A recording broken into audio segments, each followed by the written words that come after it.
Welcome to Going the Extra Mile, a podcast brought to you by Newleaf Training and Development. Each edition is sure to lift your spirit and encourage you in today's working world. Enjoy!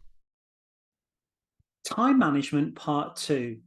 In my last article, I suggested there are two types of time management challenges, people and process. The goal with people is to build trust. In this week's article, I address the second type of time management challenge, processes. Now, the goal with processes is to reduce time. The 5 process time thieves are email, phones, interruptions, procrastination, and interruptions. Although there are people involved here, there are also processes. We must have effective relationships and efficient processes when serving our colleagues, clients, and vendors. Very few employees have been trained how to manage these time thieves. Now, due to space limitations here, I'm just going to summarize 3 recommended best practices for each time thief. Email. Use the subject header by prefixing with info, action, and rarely urgent action with the red exclamation mark. You'll find your recipient will appreciate this. Email.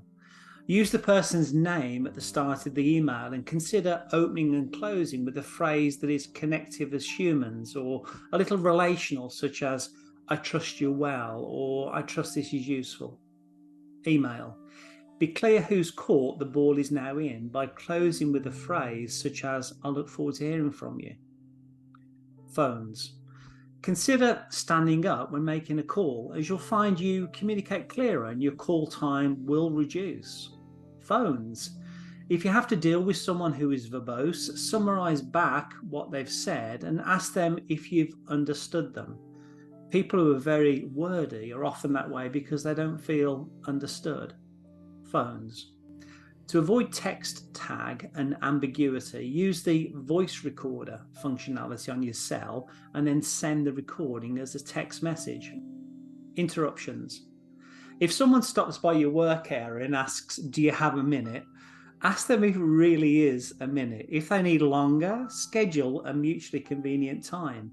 Now consider going to their work area to meet. Why?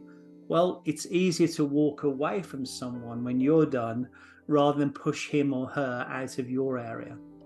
Interruptions. Consider standing up when someone interrupts you. Most people will perceive this as a sign of respect and you'll find your conversation will be more concise. Interruptions. Consider using earbuds while working at your desk to avoid distractions and even eye contact with people who just want to stop by and shoot the breeze. Procrastination. Involve others whose work you depend upon to get their input on timeliness and milestones as soon as possible. People tend to support what they help create. Procrastination. If you're a morning person, attack work you may have a tendency to procrastinate on in the morning, and vice versa if you're more of an afternoon person. Procrastination. Reward yourself for getting something done, such as I'll do X and then I'll make coffee, etc. Meetings. Be an influencer and respectfully challenge the status quo of meetings. Do we need to meet? Do we need this amount of time? Does everyone need to be here for the whole meeting? Can we meet standing up or maybe walking outside? Meetings. Be an example to others by making sure you've done what you said you were going to do as a result of the last meeting. Meeting. Be focused by having a timed agenda, a timekeeper, and don't allow the meeting to be sidetracked. Be on time. Now, in summary, by implementing best practices for our processes, we can reduce the time so easily stolen. But also, we need to remind ourselves we're human beings.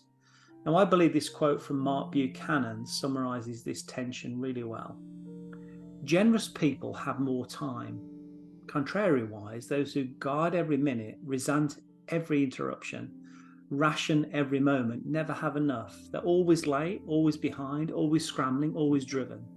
There is, of course, a place for wise management of our days and weeks and years, but management can quickly turn into rigidity. We hold time so tight, we crush it like a flower closed in the fist.